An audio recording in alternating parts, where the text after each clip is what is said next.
The silent manor লেখনীতে ডাইনিমরোজ লাখি পর্ব সংখ্যা 63। মেয়ে দ্রুত পায়ে দোতলা পেরিয়ে নিচে নামার জন্য সিঁড়িতে পা ফেলতেই রাফিদের সম্মুখে হাজির হলো।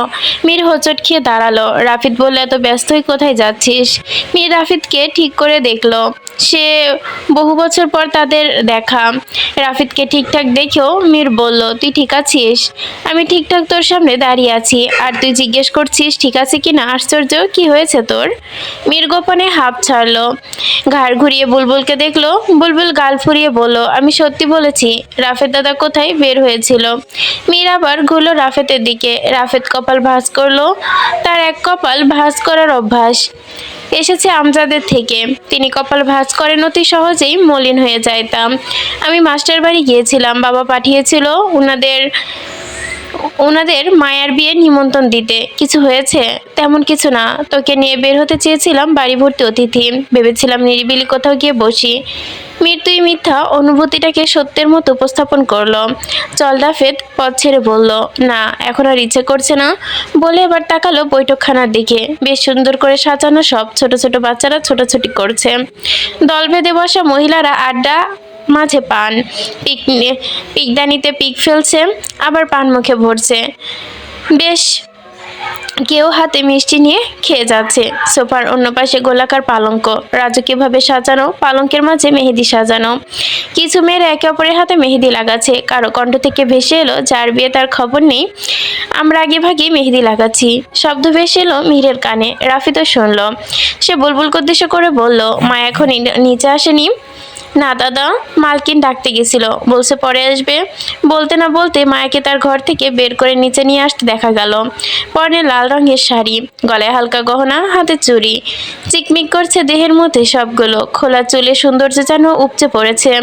সাথে তৃষ্ণা, অন্যান্য বান্ধবীরা। গৌরী তার হাত ডান দিক থেকে ধরে রেখেছে। অবশ্য সে মেহেন্দি অনুষ্ঠানে থাকতে চায় না, মায়া জোর করে রেখেছে। তার মায়ের শরীরটা আজকাল ভীষণ খারাপ, তবুও মায়ের অনুরোধে তার মায়ের কাছ থেকে অনুমতি নিয়েছে কিছু সময়ের জন্য। মীর দেখলো মায়াকে, নিষ্প্রভ দৃষ্টিতে তাকিয়ে রইল। কোনো অঙ্গভঙ্গির সাথে বা আজ মায়াকে রাগানোর চেষ্টা করলো না। রাফেদ সেই পথ ছেড়ে দিল। মায়া তাদের সামনে থেকে যেতেই একবার আর চোখে দেখলো মীরকে। মীরও তাকিয়েছিল। দুজনের চোখ একই সাথে দৃষ্টি বিনিময় করলো। আমজাদ চৌধুরী গ্রামের কিছু ব্যক্তিবর্গের সাথে দাঁড়িয়ে কথা বলছিলেন হাসি মুখে। হঠাৎ করে চোখ পড়ে মায়ার দিকে। তার কথা থেমে গেল। আটকে যায় শব্দ।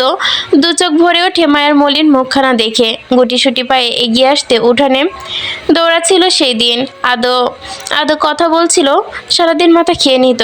কোথাও থেকে আমজাদ এলে মায়া আগে ভাগে তৈরি হয়ে সদর দরজার সামনে দাঁড়িয়ে থাকতো আর শর্ত দিত, আজ আমাকে না নিয়ে গেলে তোমাকে যেতে দিব না।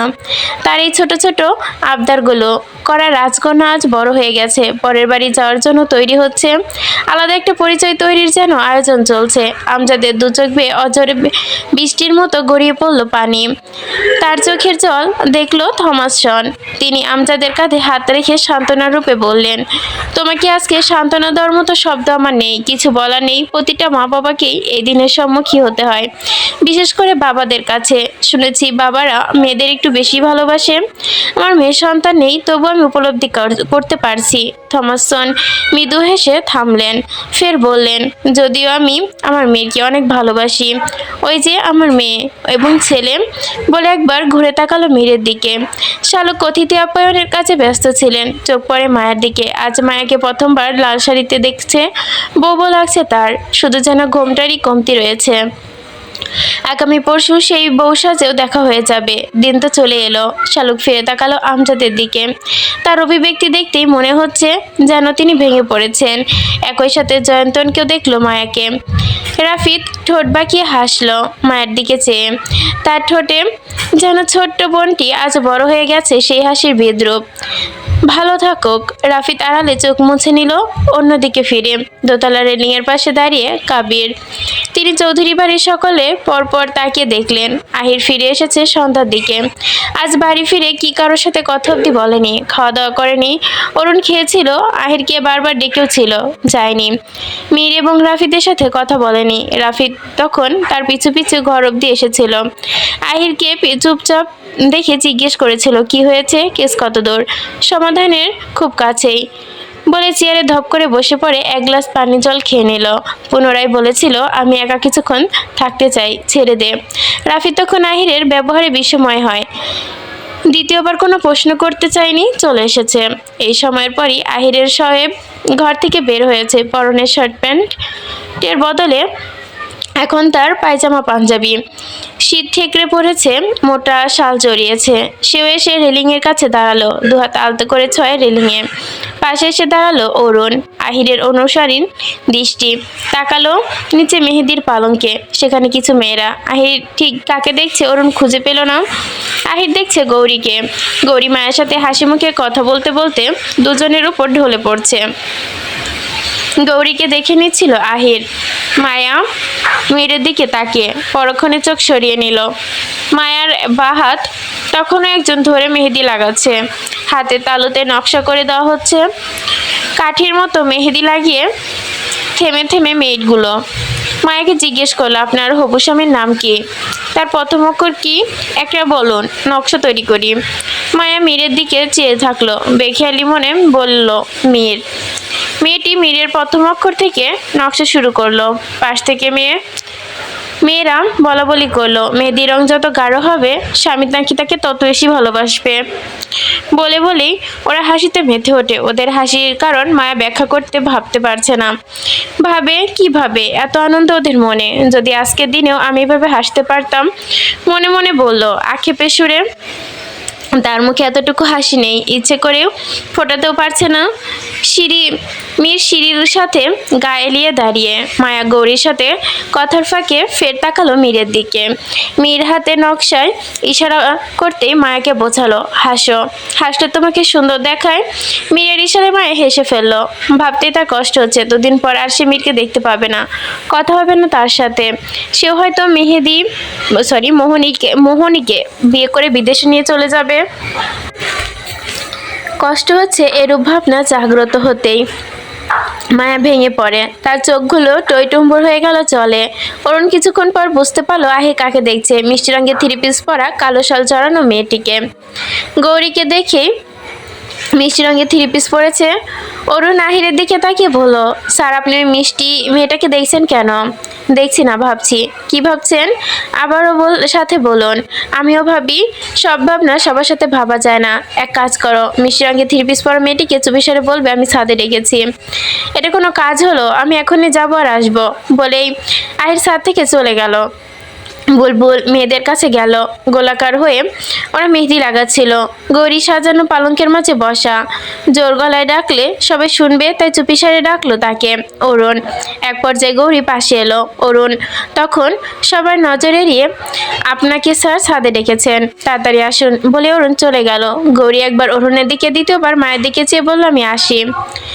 আজ রূপালির মতো চাঁদ উঠেছে।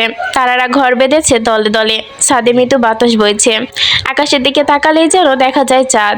এর গা ঘেঁষে মেঘ ঘুরে বেড়াচ্ছে। ছাদে মশাল জ্বলছে, বাল্বের আলো কোনো কারণে নেভানো। সেই ক্ষুণ আলোয় জোনাকি আলোর মতোই যেন আহিরকে দেখা গেল, ছাদের পাশে দাঁড়িয়ে আছে।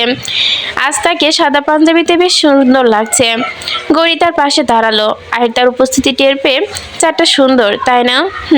একটা প্রশ্ন, একটা উত্তর, শেষ। দুজনেই চুপচাপ। আহিরের অস্থির দেখালো, উসখুস করলো। গৌরী বাড়ি ফেরার তাড়া দিল। ছুটে পালাতে চাইছো কেন? মা একা আছেন, আমাকে জলদি ফিরতে বলেছে। যদি এত তাড়ায় তবে আসলে কেন? আহিরের কণ্ঠে কিছুটা কঠিন এবং নরম। দুজনেই মোলেম। গরু বিব্রত। মায়া খুব করে বলেছিল তাই এসেছি। জীবনে অন্যের জন্য নয়, নিজের জন্য সিদ্ধান্ত নিতে শিখো। আমি সর্বদা আমার সিদ্ধান্তকেই মূল্য দিই। আহির তার পায়ে স্থিরতা কাটালো। পায়চারি শুরু করলো গৌরীর চারপাশে। গৌরী চুপসে অকারণে নত হয়ে রয়েছে। আহির থেমে গেল। গৌরীর সামনে ঝুঁকে বলল, শোনো মিস শারওয়ালি, তোমার চোখে ভয়া নামাও না, মানায় তেজ আর রাগ। মিস শারওয়ালি শব্দটি গৌরীর প্রতিধ্বনি হলো যেন। মাথা গটগট করলো, চোখ দুটো ছুটে গেল আহিরের দিকে, ঠোঁট দুটো কেঁপে উঠল। গৌরী থামিয়ে নিজেকে দমিয়ে নিল। আহির সোজা হয়ে দাঁড়ালো। ঠোঁট কুঁচকে হেসে বলল, অবাক হলে নিশ্চিত? তোমার পদবি কিভাবে জানতে পারলাম? আর দীর্ঘ দম ছেড়ে আবার ছাদের পাশে গেল। তুমি আমার সাথে মিথ্যা কেন বলেছিলে? তুমি গৌরী নয়, তুমি জেসিয়া। জেসিয়া সারোয়ারি। তাহলে কেন মিথ্যা পরিচয়ে ঘুরে বেড়াচ্ছ? গৌরী থমথম খেয়ে গেল, চারপাশে কাটার মতো ছড়িয়ে পড়ল। সেদিন দৌড় দিবে সেদিকে বিষাক্ত কাটা, কি করবে সে? আহির গৌরীর সামনে এলো, স্বাভাবিক ভঙ্গিমায় বলল, শান্ত হও। তুমি আমার কাছে মিথ্যা বলেছ, আমি রাগ করিনি।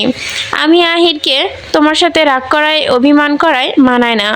গৌরী কোনো কথা বলতে পারছে না, রিলিং ঘেঁষে বসে পড়লো মেঝেতে, হাত পা এক করে নিজেকে গুটিয়ে নিল, চোখে জল। চুপ করে আছো কেন? কিছু তো বলো, কাছো কেন? গৌরী অশ্রুসিক্ত চোখে বলল, আমার বাবার জন্য। কি করেছেন উনি? বিশ্বাসঘাতকতা? কেন? বাবা হয়ে মেয়ের সাথে বিশ্বাসঘাতকতা করেছিল? গৌরী আহিরের আদরে কণ্ঠে বাঁধভাঙা নদীর মতোই কেঁদে দিল। আছে সমস্ত কষ্ট জমা করা ছিল সব বলল। আহির গৌরীর সাথে তালে তাল মিলিয়ে মেঝেতে বসলো। দ্বিধা নিয়ে গৌরী দু হাত ধরলো, তারপর নির্দ্বিধায় সবটা বলতে পারো বলে উঠল, আমি তোমার বিশ্বাস ভাঙবো না। যে বিশ্বাস ভাঙার সে তো ভেঙে দিয়েছিল। কে সে? আমার বাবা। খুলে বলো সব কিছু, বুঝতে পারছি না। আমার বাবা মারা গিয়েছে কিভাবে? আত্মহত্যা নাকি খুন? খুন হয়েছিল। কে তোমার বাবাকে মেরেছে?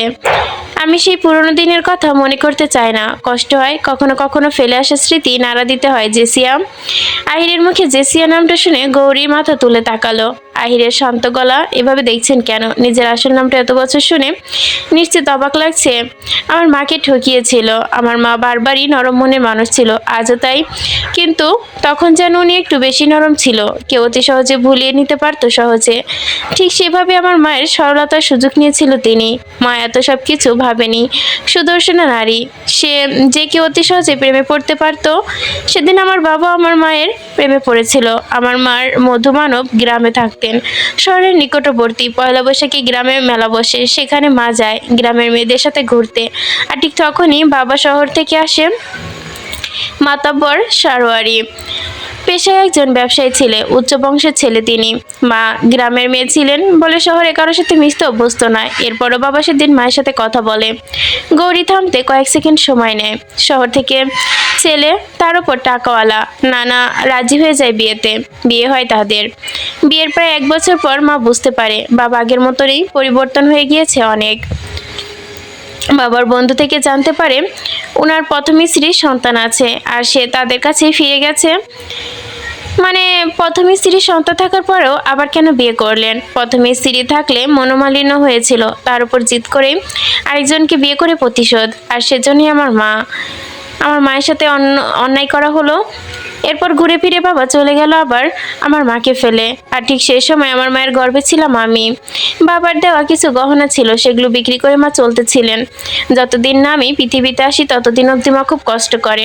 এরপর আমি দুনিয়ায় আসার পর অন্যের বাসায় কাজ শুরু করে ধীরে ধীরে আমি বড় হতে লাগলাম। মা আমাকে শহরে একটা ছোট্ট স্কুলে ভর্তি করে।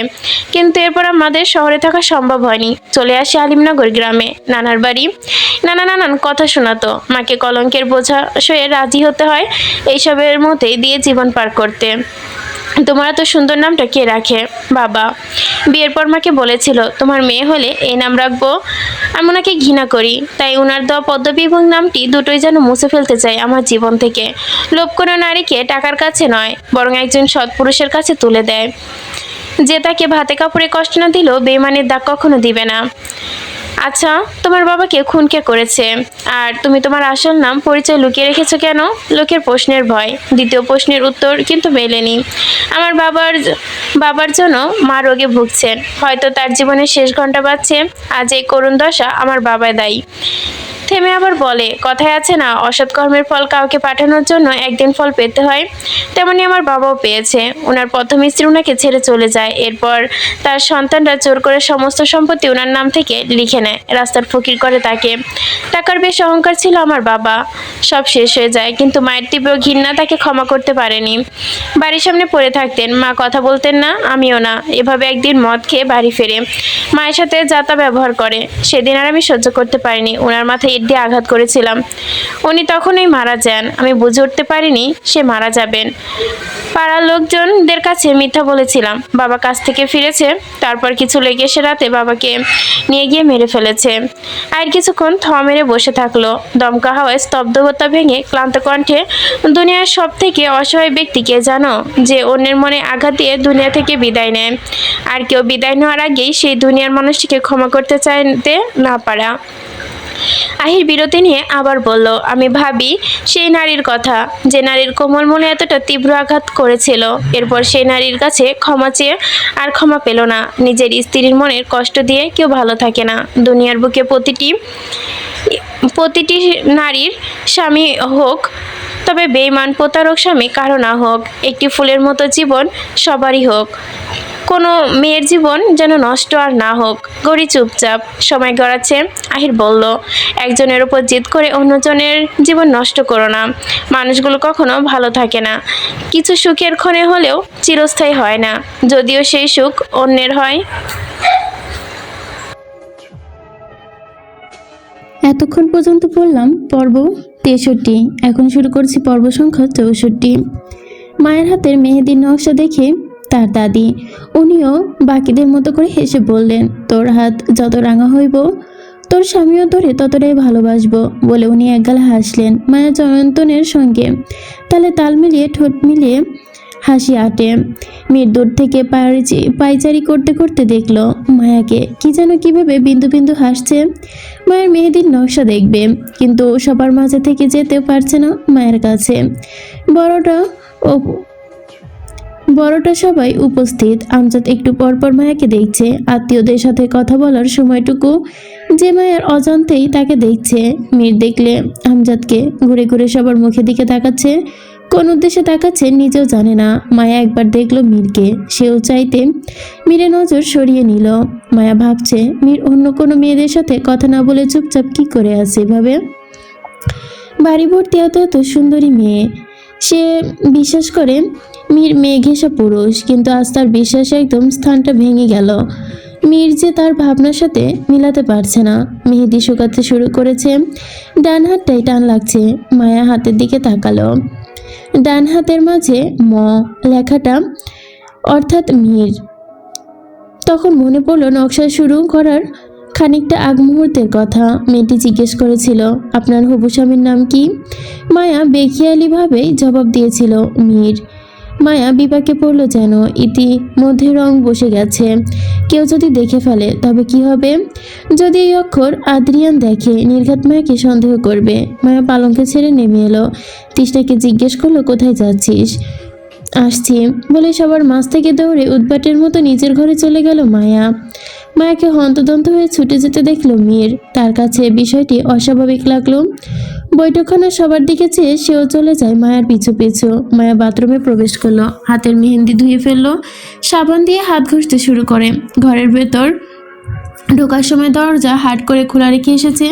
মীর খোলা পেয়ে মায়ের ঘরে সরাসরি ঢুকে পড়ে। মায়াকে খুঁজলো, ঘরে নেই, বারান্দাতেও নেই, বাথরুমে থাকতে পারে সেই ভাবনায় মীর এর মাথা থেকে বেরিয়ে গেল। সে পুনরায় ঘর থেকে বের হতেই মায়া বের হয়, মীরের সামনে পড়ল। মীর ভুরু কুঁচকে জিজ্ঞেস করলো, তাকিয়ে রয় মায়ার দিকে। সেখানে সন্ধ্যা। ভেজা হাত দুখানা ভিজে গেছে। ধীরে ধীরে পেছনে নিয়ে বলল, আপনি এখানে? আমি এখানে? দেখতেই তো পাচ্ছি আপনি এখানে। কেন এসেছেন? হুটহাট মেয়েদের ঘরে এভাবে ঢুকতে হয় না, জানেন না? ভদ্রতা বলে কিছু নেই দেখছি। কথাটা বলতে গিয়ে মায়া বারবার ঢোক গিলল। তোতলাতে তোতলাতে শেষ করা কথাটুকু। মীর মায়ার দিকে এক পা এগিয়ে গেল। মায়া তা দেখে দুপা পিছালো। মীর থেমে বলল, তোমার মেহেদির রং দেখতে এসেছি। মেহেদির রং হয় খয়েরি, আর ছেলেদের মেহেদির রং দেখলে পাপ হয়, তাও আরেকজনের বউয়ের। বা নিজেকে আরেকজনের বউ বলে দাবিও করে ফেলছো? তো আপনি যান এ ঘর থেকে। থাকতে আসিনি, যেতে এসেছি। তার আগে তোমার হাতের মেহেদির রংটা দেখতে চাই। মায়া হাতটা এগিয়ে দিল, বলল, এই দেখুন। মীর বলল, ডান হাত দেখি। আপনি দেখি ভারী বিয়াদব। শোনো মেয়ে, আদব কায়দা ঠিক করো, নয় বিয়ের পর স্বামীর হাতে উথাল পাতাল মার খাবে। মায়া আর কথা বাড়াতে চাইল না, ঘরের দরজার দিকে তাকালো। খেয়াল রাখলো কেউ চলে আসবে হয়তো এক্ষুনি। সে মীরকে এড়িয়ে খাটের পাশে বসলো। মীর তার পাশে গিয়ে দাঁড়ালো। কি হলো, দেখাবে না? না, জোর করে দেখব তখন আঘাত পেতে পারো, তাই এক্ষুনি দেখাও। মায়া যেন বিব্রতকর অবস্থায় পড়লো।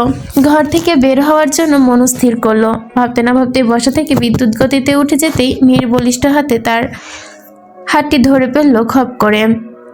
মায়া ধক করে উঠল, খাটে বসে পড়ল আবার। শরীর যেন তার দুলে উঠল। মীর মায়ার অপেক্ষা না করে তার ডান হাতটা নিজের হাতে টেনে নিল। মায়া ইচ্ছে করে হাতটা শক্ত করে মুষ্টিবদ্ধ করে রাখলো। মায়া লজ্জা আর ভয়ে যেন আড়ষ্ট হয়ে গেছে। সেই মুষ্টিবদ্ধ হাতটি খুলল। মীর মায়ের হাতের মাঝখানে ম লেখা। মেহেদি রংটা বেশ গাঢ় হয়েছে। মীর হাতটা ছেড়ে দিয়ে বলল, তার মানে এই ব্যাপার, আমার নামের প্রথম অক্ষর লিখে রেখেছো দেখছি। বিয়ে অন্যজনকে করছো আর নাম লিখছো আমার। মায়া চোখ নেমিয়ে বলল, দেখুন আমার হবু স্বামী আর আমার একটা নাম আছে, মদে, বুঝেছেন? শুধু আপনার নামই মদে হয় না, বোকা পুরুষ। মীর মায়ের দিকে তাকিয়ে নুয়ে বলল, তুমি বোকা মেয়ে, সরাসরি মীর লিখলি হতো। মায়া কিছু বলল না। মীর ফের বলল, মেহেদি রং দেখো বেশ গাঢ় হয়েছে। লোকে বলে মেহেদি রং যত গাঢ় হয় তত নাকি স্বামী আদর করে, সোহাগ করে, তোমাকেও বোধহয় করবে। অসভ্য। মায়া মিনমিনিয়ে বলল। মীর শুনে মায়াকে খাটে ধাক্কা দিয়ে শুয়ে দিল। বলল, আজ তোমাকে অসভ্য অর্থ বোঝাবো, দেখো কেমন লাগে। আপনাকে অসভ্য বললে এর অর্থ বোঝানোর জন্য ব্যাকুল হন কেন? অসভ্য পুরুষ তো আপনি। মেয়েদের সম্মান করতে জানেন না? আমি মীর, মেয়েদের খুব করেই সম্মান করতে জানি। যাও, বোঝালাম না অসভ্যতার অর্থ। এরপর তো আমি দূরদেশে চলে যাব, তখন আর চাইলেও আমাকে পাবে না। আমি সেই দূরদেশে যাব তোমাকে অসভ্য অর্থ বোঝাতে। আমি ছেড়ে দেওয়ার ছেলে নই, আপনি বদমাইশ লোক। মীর হাঁপ ছেড়ে বলল, তুমি মেয়ে আমাকে যত গালি দাও আমি জীবনেও তত ভাত খাইনি। মীর মায়ের হাত ছেড়ে ঘর থেকে যেতে থমকে দাঁড়ালো। ঘুরে মায়ের দিকে চেয়ে বলল, ভারী শাড়ি বদলে নাও। আপনি বলার কে? মীর দাঁতে দাঁত চেপে ধরলো। চল শক্ত করে বলল, আজকাল তুমি মুখে মুখে খুব কথা বলছো। যাকে সেসব, বিয়ের কনের সাথে রাগ দেখালাম না। থেমে পথ ঘুরে যেতে ফের দাঁড়িয়ে মায়াকে সতর্ক সংকেত আঙ্গুল দেখিয়ে বলল, মোহিনী আসবে তোমার বিয়েতে, ও যেন তোমার হাতে আমার নামের অক্ষর না দেখে। এমনিতেই বেচারি আমাকে সন্দেহ করে, পরে প্রেম শুরু হওয়ার আগেই ভেঙে যাবে। মায়ার মুখ ভেঙচি কাটল। মীর ঘর থেকে বেরিয়ে গেল। দরজার পাশে বুলবুল কান পেতে দাঁড়িয়ে। মীর হঠাৎ আশায় কিছুটা চমকে দাঁড়ালো। দাঁত কেলে হেসে বলল, আজও কিছু দেখি নাই। মীর বুলবুলের বোকা বানাতে বলল, কিন্তু আজই সব হয়ে গেছে, তুমি ভাবছ সত্যি?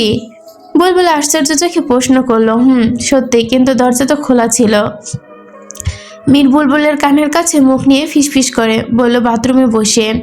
বলে মীর জ্যাকেটটা ঠিক করে দাঁড়িয়ে সোজা হেঁটে গেল। বুলবুল হা করে রইল। রাত বাড়ছে। রাত বাড়ার সাথে সাথে কোলাহল কেটে নিস্তবতা বেরিয়ে যাচ্ছে। এমন নিস্তবতা ঘিরে আহির মীর বাড়ির বাইরে বের হয়েছে। আহির সিগারেট টানছে। তখন গৌরীর সাথে সম্পূর্ণ আলাপ শেষ করার আগেই বুলবুল হাজির হয়েছিল। তৎক্ষণাৎ আহিরকে নিচে ডেকেছিল। আহির বুলবুলকে বলেছিল, তুমি যাও, আমি আসছি। বুলবুল নাকচ করে জানায়, আমার সাথেই চলুন। সর্দার ডাকছে। বুলবুল বাধ্যের মতো দাঁড়িয়ে থাকায় গৌরীকে ছেড়ে আমজাদের সাথে দেখা করতে চলে যায় সে। আমজাদ জিজ্ঞেস করেছিল, মিলন হত্যার তদন্ত কত দূর? আহির যতটুকু জানতে পেরেছে সবটা খুলে বলে। মেয়ে রাস্তার পাশে একটা বটগাছের নিচে বসে আহিরকে উদাস দেখে জিজ্ঞেস করে, কি ভাবছিস? গৌরীর প্রেমে পড়েছিস? নিশ্চিত। তো ওকে বলছিস না কেন? কিছু অনুভূতি কখনো মাটি দিতে হয়। আমি চেষ্টা করেছি নিজের অনুভূতিকে মাটি চাপা দিতে। হঠাৎ এরকম সিদ্ধান্ত? মীর বিমর্ষ মুখে বলল, কখনো কখনো সিদ্ধান্ত বদলে নিতে হয়।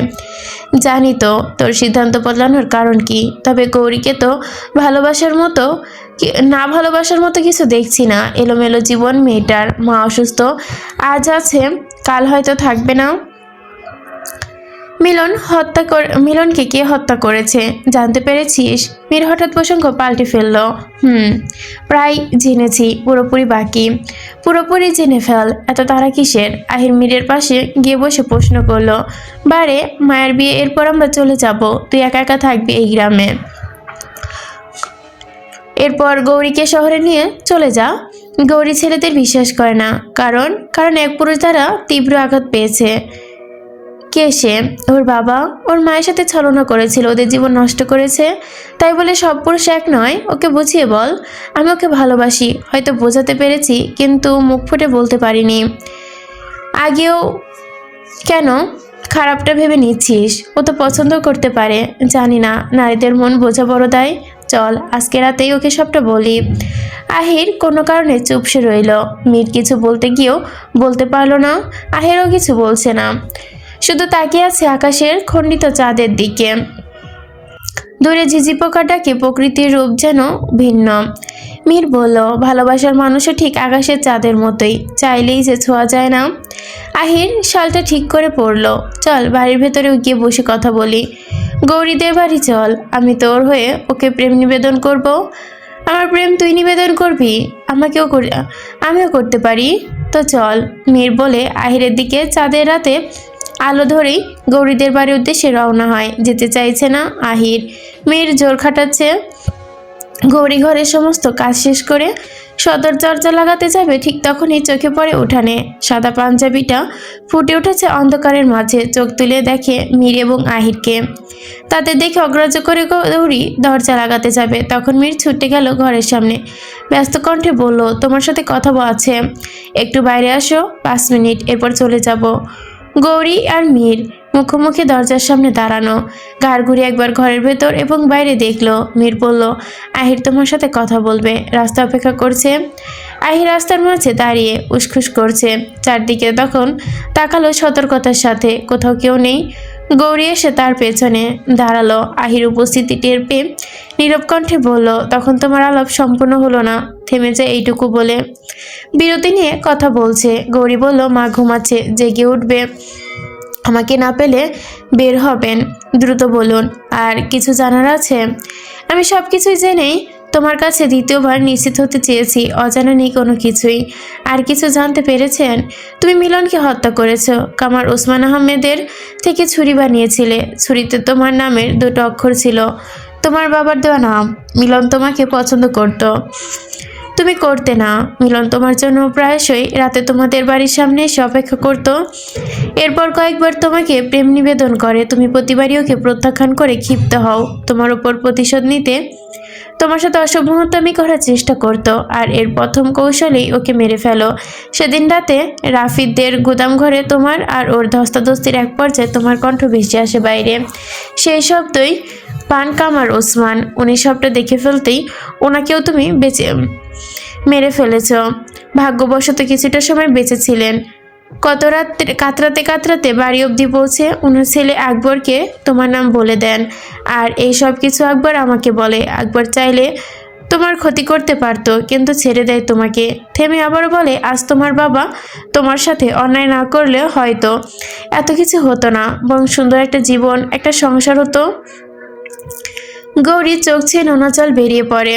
বিষে ওঠে অন্তর দমিয়ে বলে, আমাকে ধর্ষণ করতে চেয়েছিল ও, আরও একটা মেয়ের সাথে ছিল, অন্যায় করেছিল। ওর মতো পাপীর বেঁচে থাকার অধিকার ছিল না, তাই মেরে ফেলেছি। আহির থ মেরে দাঁড়িয়ে, মনে হচ্ছে পায়ের নিচের মাটি সরে গিয়েছে। গৌরী কান্না থামিয়ে বলে, কি ভাবছে না তো? আপনি তো আমার কণ্ঠে স্বীকারোক্তি চেয়েছেন। আমি শুধু আপনার সামনে নয়, আদালতের সামনে গিয়েও দোষ স্বীকার করতে পারবো। তুমি তো পাপী, কে মেরেছ, কিন্তু পাপকে লুকাতে একজন নিরীহ মানুষের প্রাণও নিয়েছ। কথা বাড়াচ্ছেন। আমি বললাম তো আমি অন্যায় করেছি, শাস্তি দিন। আহির কিছুক্ষণ চুপ থেকে কণ্ঠ খাদে নামিয়ে বলল, তুমি তোমার কাছে দোষী হলেও আমার কাছে নিষ্পাপ। আজ তুমি যা করেছ সবটা পরিস্থিতির শিকার হয়ে নরকের কীটদের ধ্বংস করেছ। গৌরী অন্যদিকে চেয়ে বলল, আমি চাই না, আমি এভাবে ভালো আছি। মায়ের মতো আমার জীবনটা হোক। আপনি কি বোঝাতে চাচ্ছেন আমি বুঝতে পারছি। হয়তো আমার পরবর্তী জীবন হবে মায়ের প্রতিবিম্ব। আমার সন্তান হয়তো আমার মতোই খুনি হবে। আমাকে ভুল মানুষ ভেবো না। তুমি বলো আমাকে কি করতে হবে, আমি তাই করে দেখাবো। যা করলে তুমি আমাকে বিশ্বাস করবে সেটাই করব। তবু তোমার বাবার সাথে আমাকে মিশিয়ে ফেলো না। গৌরী হাত উঁচিয়ে আহিরকে থামাতে বলে। আহির আচমকা কথা থামিয়ে দিল, হা করে রইল চেয়ে। গৌরী বলল, ব্যাস, আমি আর কিছু শুনতে চাই না। আপনি চাইলে আমাকে শাস্তি দিন, নয়তো আমাকে মুক্তি দিন। তবু আর অন্ধকার জীবন চাই না। তুমি একবার আমাকে বিশ্বাস করো, আমি তোমার অন্ধকার জীবন আলোকিত করে তুলবো। গৌরীর চোখে জল জমি আহিরকে দেখলো, বলল, আমি আপনাকে চাই না, চলে যান এখান থেকে। আর কখনো আমার সাথে এ ধরনের কথা বলার চেষ্টা করবেন না। বলেই গৌরী চটজলদি ঘরের দিকে চলে যায়। মীর দূর থেকে দেখলো গৌরী ছুটতে চলে গেছে। আহির হাত বাড়িয়ে গৌরীকে আটকানোর চেষ্টা করলো, বৃথা গেল। আহির পথে হাঁটতে হাঁটতে ভাবছে গৌরীর কথা, তাকে কি পাবে না ভেবেই বুকটা ভার হয়ে এলো। শুধু ভেতরে কু গাইছে। হঠাৎ অজানা ভাবনায় মন দিল সে। অতিরিক্ত বোকা ভাবনা। আমাদের মনে হঠাৎ করে এরকম ভাবনা জাগ্রত হয়। আহির বলল, তারপর মনে হচ্ছে কিছুটা নেই। গৌরীর প্রত্যাখ্যান আমার সহ্য হচ্ছে না। আমি আহির মির্জা কোনোদিনও কারো কাছে নত হইনি, কিন্তু আজ হয়েছি, আর সেখানেই হেরে গেছি। তুই হেরে গেছিস মানে? তৃষ্ণা জিজ্ঞেস করলো মায়াকে। দুজনেই ছাদে বসেছিল তীব্র শীতের মাঝে। মায়া দোতলায় চেপে বসা দোলনায় দোল খাচ্ছে, তৃষা বেঞ্চে বসা। মায়া গভীর শ্বাস ফেলে জবাব দিল, আমি মীরকে খুব ভালোবাসি, তাকে ছাড়া আমি অন্য কাউকে বিয়ে করতে পারবো না। আমার এতটুকু ইচ্ছে করছে না এগোতে, বিয়ে করতে। তার উপর মনটা ভীষণ কুকাইছে, কেন জানি মনে হচ্ছে খারাপ কিছু হতে চলেছে। বিরক্তি নিয়ে আবারও বলল, বেশ কদিন ধরে বাজে স্বপ্ন দেখছি। কি দেখছিস?